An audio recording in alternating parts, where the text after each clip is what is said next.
Olá, saudações, sejam bem-vindas, sejam bem-vindos. Sou Leonardo Magalhães e você está no Literatura Agora, um canal que a gente fala de dicas de leituras, resenha de livros, comentários pessoais sobre as leituras, as listas de leituras, né, que a gente faz aí para, por exemplo, 2025, 2026.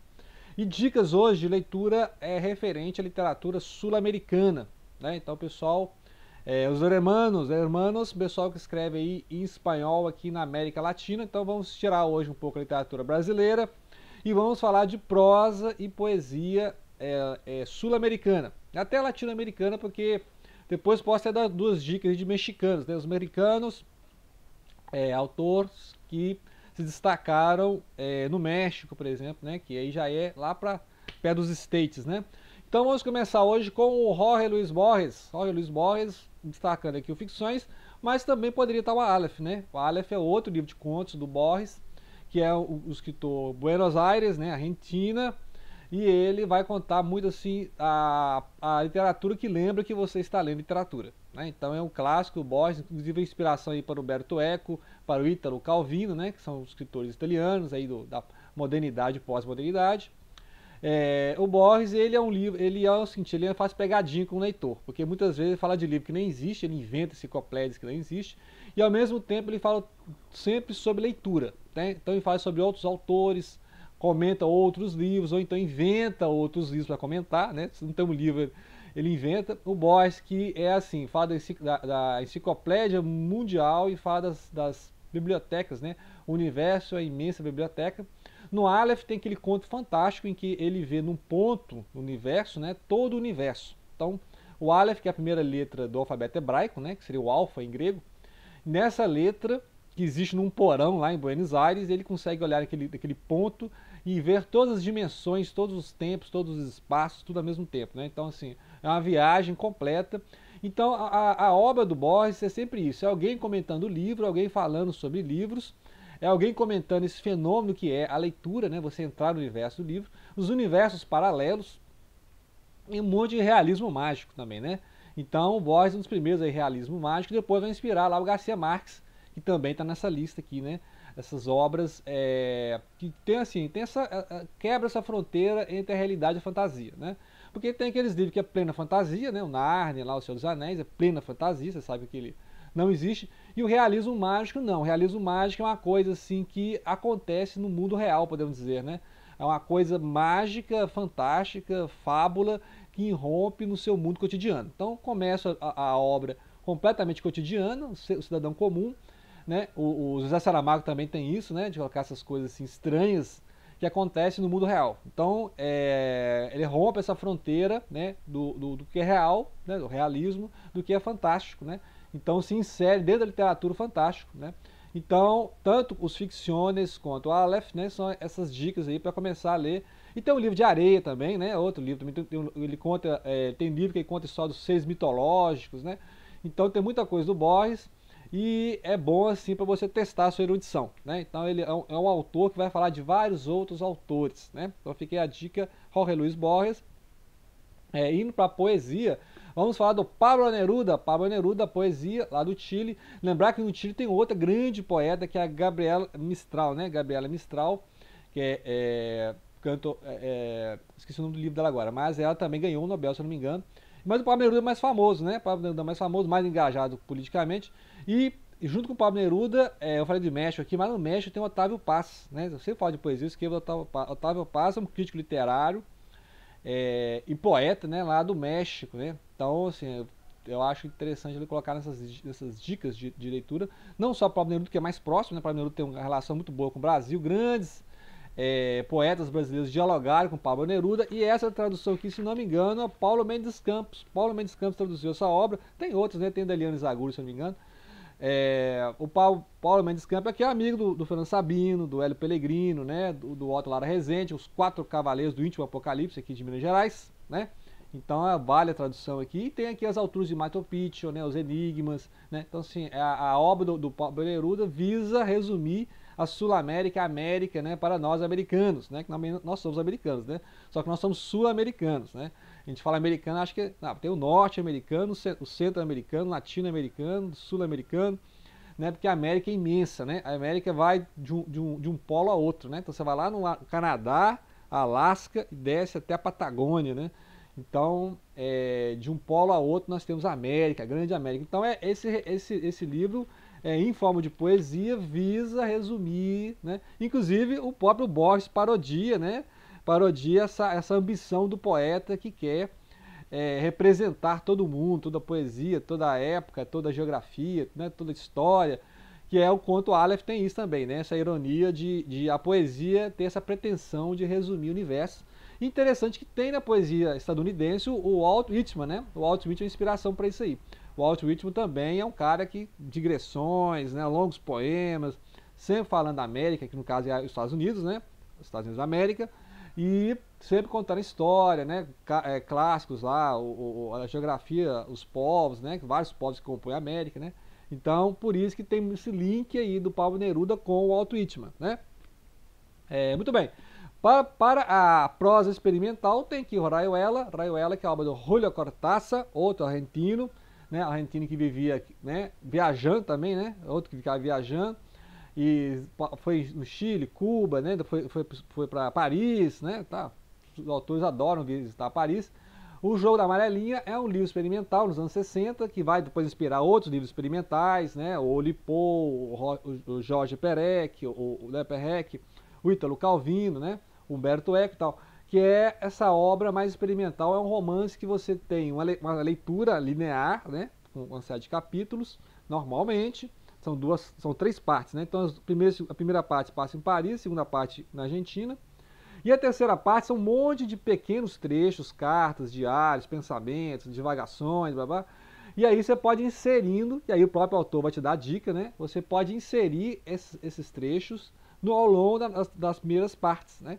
Então você pode ler a primeira e segunda parte e descartar a terceira, faz de conta que não existe. Mas como ela existe, como é que você lê essa terceira parte? Você vai enxertando essa terceira parte aleatoriamente ou na ordem que o autor. E, inclusive você pode ler fora de ordem também, porque né, os capítulos são trechos, são fragmentos, assim como essa terceira parte também, são fragmentos, são cartas, são diários, então não tem uma. Se você ler solto, né, fica parecendo o livro Desassossego do Bernardo Soares, Fernando Pessoa, que você pode ler em qualquer ordem, porque né, não é um enredo assim. Agora, você pode ler a primeira parte, a segunda parte, que tem uma certa continuidade, ou seja, eles estão em Paris, depois eles estão em Buenos Aires, na Argentina, mas você pode pegar essa terceira parte e ir insertando em certos trechos, aí vai completando ou complicando a narrativa, né? Em alguns pontos você entende, né? Realmente entendi agora porque eu li uma carta que o personagem escreveu para outro e tal, né? A personagem escreveu ali e tal, ao mesmo tempo complica, porque aí às vezes fica contraditório. Mas peraí, por que ele fez isso? Ele sabia disso, né? Então você tem que ler o romance, né? Então assim, é um experimento, são 600 páginas, né? E aí o Cortázar vai inspirar um grande escritor, também igual o Roberto Bolanho, né? Não confundir com o Roberto Bolanhos, que aí é o Chaves, né? O Chapolin Colorado, né? Que é seriado mexicano. O Bolanho, Roberto Bolanho, que é um chileno, depois foi viver no México, tá? Foi para Paris também, se eu não me engano. E aí escreveu lá Detetives Selvagens, né? O 2666, né? Ou 2666, né? Que são os romances experimentais da literatura latino-americana. Então aí você viu que eu já coloquei dois mexicanos aqui, né? Nesses latinos, né? Eu coloquei lá o Otávio Paz e o Roberto Bolanho, né? Depois tem mais um ainda, que eu vou lembrar que tem mais um que eu vou dar dica aqui. Então ele foi inspiração aí para os experimentais, Oulipo, que é de Paris, né? O pessoal lá, os franceses, faziam experimentos com a literatura. Então, por isso que é chamada literatura experimental, poesia experimental, né? Então fica a dica aí, o Jogo da Amarelinha. Lembrei aqui, tem o Pedro Páramo, do Juan Rulfo, né? Pedro Páramo, do Juan Rulfo, é mexicano, né? Então interessante, meio realismo mágico. Realismo mágico para nós aqui é o 100 Anos de Solidão, né? 100 Anos de Solidão, que eu já falei no canal, tem vários, né? Acho uns 2 vídeos aí. Do Gabriel Garcia Marques, né? Prêmio Nobel de Literatura, que vai contar a história de uma família ao longo de um século, né? Ou seja, 100 anos, e aí contando a história do Caribe, ali, da Colômbia, da Venezuela, aquele norte ali, o norte da América do Sul, e a exploração, né? A exploração que as grandes companhias bananeiras faziam, inclusive tem aqui do Pablo Neruda isso, né? Essas explorações das companhias bananeiras maioria estadunidense que vinha para a América do Sul explorar as grandes plantações, né, as plantations, né, as grandes plantações. E aí vai mostrando essa família, então as suas brigas internas, guerras civis que tem na Colômbia até hoje, tem guerra civil, né, ora os liberais, ora os conservadores. E aí vai contar a história dos Buendia, os Buendias dessa família, os nomes se repetem, então é bom você fazer ali um mapinha dos nomes, né? Então eu conto essa saga dessa família ao longo desses 100 anos de solidão, né? E aí outra obra é A Casa dos Espíritos, da Isabel Allende, grande nome também, Allende, né, que da família Allende, que é do Salvador Allende, que sofreu um golpe lá no Chile, né? Um golpe no Chile nos anos 70, né, 73, e ela vai contar a história justamente como é que foi possível esse golpe, né? Então A Casa dos Espíritos vai contar a história do Chile, a história da América Latina, até o golpe. Por que aconteceu esse golpe, né? E aí, quais são as forças que estão por trás desse golpe? A gente sabe que foi o primeiro governo socialista democraticamente eleito, ou seja, não foi um golpe, ou seja, o Salvador Allende não deu um golpe para chegar ao poder, né? Mas ele foi eleito democraticamente, mas só que, obviamente, a oposição não aceitou, né? Então, as forças de direita, apoiadas pelos Estados Unidos, atuaram para derrubar o governo do Allende. Então, uma série de sabotagens, então tem toda a história lá. E os personagens mostrando isso aí, os personagens que eram à direita, que eram à esquerda, personagens que eram rebeldes, aqueles que queriam ser democratas, né? Não queriam fazer nenhuma revolução, aqueles que resistiram ao golpe e aqueles que foram exilados, né, pelo golpe. Então, é um livro assim, fantástico, né, que vai contar a história da família, vários personagens interessantíssimos, e tem esse fundo histórico, né? Então é interessante como é que a literatura latino-americana lida com isso. Ela consegue falar de política, consegue falar de geografia, história, e sempre com personagens marcantes, né? Então, ou seja, consegue conciliar os dois lados. Não fica uma literatura engajada panfletária, que é o pior, né? Aquela literatura que você faz por engajamento político ou ideológico, mas não tem um trabalho literário, né? E esses autores latino-americanos conseguem fazer isso, né? Fazer igual o Pablo Neruda, todo mundo sabe que é um cara de esquerda, mas ele escreve tão bem assim que não é porque ele é um cara de esquerda que você vai ler, né? E não, porque você é um cara de direita você não vai ler o Neruda. Não é, né? Porque o Neruda ele consegue ser universal. Então ele consegue fazer a crítica dele, mas com alta poesia, né? Então não fica uma coisa, eu não acho panfletário o Neruda. Agora tem uns autores, né, que, são um cara de esquerda, são um cara de direita, transforma a literatura em uma coisa panfletária, né? Ele passa a colocar ideologia política acima da literatura. A literatura não é o forte, mas ele faz uma mensagem, né, assim, à esquerda ou à direita, né, sem uma profundidade do personagem, do enredo, né? Então eu acho que você tem que ter as duas coisas. Você pode fazer uma poesia, né? Você pode fazer uma poesia ideológica, né, panfletária, mas o problema é ser panfletário, entendeu? É isso, é você ressaltar um lado mais do que o outro, né? Agora, se você conseguir fazer as duas coisas, ótimo, né?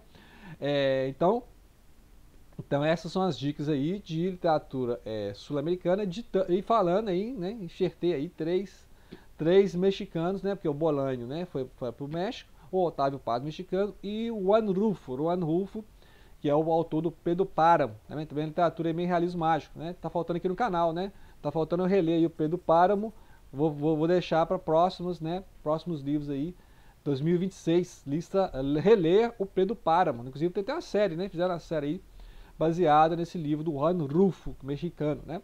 Ok? Então fiquem as dicas, né? Esse é o básico, né, gente? Esse é o básico aí, o Borges, o Cortázar, o Neruda, o Gabriel Garcia Marques e a Isabel Allende, né? Esse é o básico para conhecer. E tem outros, né? Tem os uruguais, tem o pessoal ali do Caribe, né? Da América Central, né? Então tem vários aí. Aguardem então outros vídeos falando de dicas de latino-americanos. Aí eu, né, vou trazer o Bolanho, inclusive tem livro do Bolanho comentado aqui, e futuramente vou ler o 2666, né? Tá na lista de leitura aí futura, ou 2666, né? Que aí é outra história, ok? Então, grato pela atenção, não deixem de compartilhar.